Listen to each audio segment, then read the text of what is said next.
Praise God. Praise God once again. Welcome to Hope with Wanjy. Happy New Year. It's been quite some time, but we are back again. And we just want to thank God. It has been quite some time because of shifts, but in all, we just thank God. And today, what we're going to speak about is finding the right partner. Right partner in marriage. Before, we used to look for, some still do, looking for outer beauty. Like if someone is beautiful, fair skin, handsome, materialistic, like if someone is rich, he has money, the background of the family and all that. But it was all wrong. I urge you to stop relying on your own preferences when you're choosing a marriage partner. We should entrust this matter in God's hands because He's the one who ordained marriages. I will give you some verses to support this. We have Genesis chapter 1, verse 27 and 28, Genesis chapter 2, verse 21 to 25, and we have Mark 10, verse 6 to 9, and there are so many other verses, I think like 20 of them, but I just gave you these few. Just go and review them. And then I'll just go to the next point that when you're looking for the right partner, put it in your mind that God is the one who searches the depths of our hearts.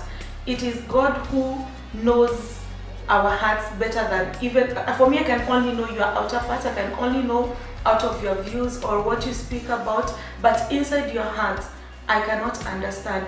And that is the most thing people should look at or understand in a person, to know the beauty of a person.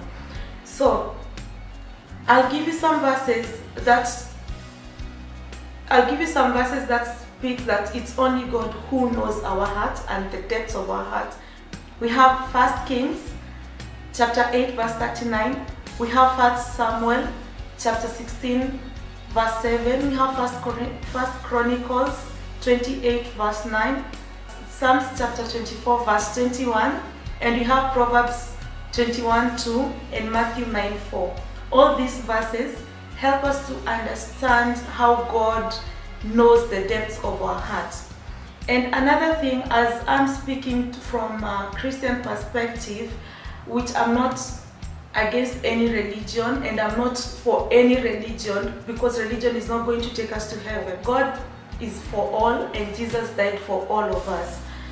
So what we need to do is seek the truth and understand God's will in this matter of looking for the right partner, and then act according to the related principles in the Bible. And in this way, God is going to bless you with a suitable spouse, and you'll be able to gain God's blessings. I'll just mention a few principles that we need to look into. The first thing you need to consider whether you and your partner are like-minded. The second principle is have common language on both sides. What I speak, when I say about language, I don't speak about any kind of tribe. I'm against tribalism. You can get married to any person regardless of where they come from. It just depends with what God has for you. What I'm speaking about is 2 Corinthians 6:14, that says that you should not be equally yoked with non-believers. So you should be from the same faith so that you can understand things better and gain God's blessings. Another thing is you need to look for someone who has good humanity and is beneficial for your own faith. In this, both of you will be able to understand each other. You'll be able to forbear one another and be able to forgive. Because sometimes you may be having some issues where you feel like you cannot forgive, but if you're from the same faith, you know what you've been taught, you know how many times you're supposed to forgive a person, you'll be able to forgive this person. It will be beyond your love, it will be beyond the mistake the person has committed, all you'll be thinking about is, what does my Bible tells me? What does the Bible talks about forgiveness? Are you like-minded and share the same goal? You should be on the same goal. You should be on the same path so that you can acquire the goal ahead of you. So if maybe I just give an example. I could be looking for someone, and this person I've seen, he's not into marriage, so we are not into the same goal, and this person will never put anything into this relationship, which you'll be weird out because you'll be putting so much effort where this person is not even into that. So there's no need of you having a person who you don't have the same goal. And one thing, and last one I'd like to speak about, is perfection. For me, what I believe, there is no one who is perfect, and because all of us, we have our own weaknesses. All you need to do is to be someone who is ready to communicate, someone who is ready to understand the other person, someone who you are ready to walk this person through. How are you going to walk this person through maybe the weaknesses they are facing? It's through prayers. You need to be praying for this person, because the only person I believe can perfect a person is God. It's only God who can change us. You cannot change a person. You cannot say that I will date this person and I'm going to change him, because you will not be able to do it. You'll end up being miserable, heartbroken, or maybe depressed, because what you thought you can do, you cannot be able to do it.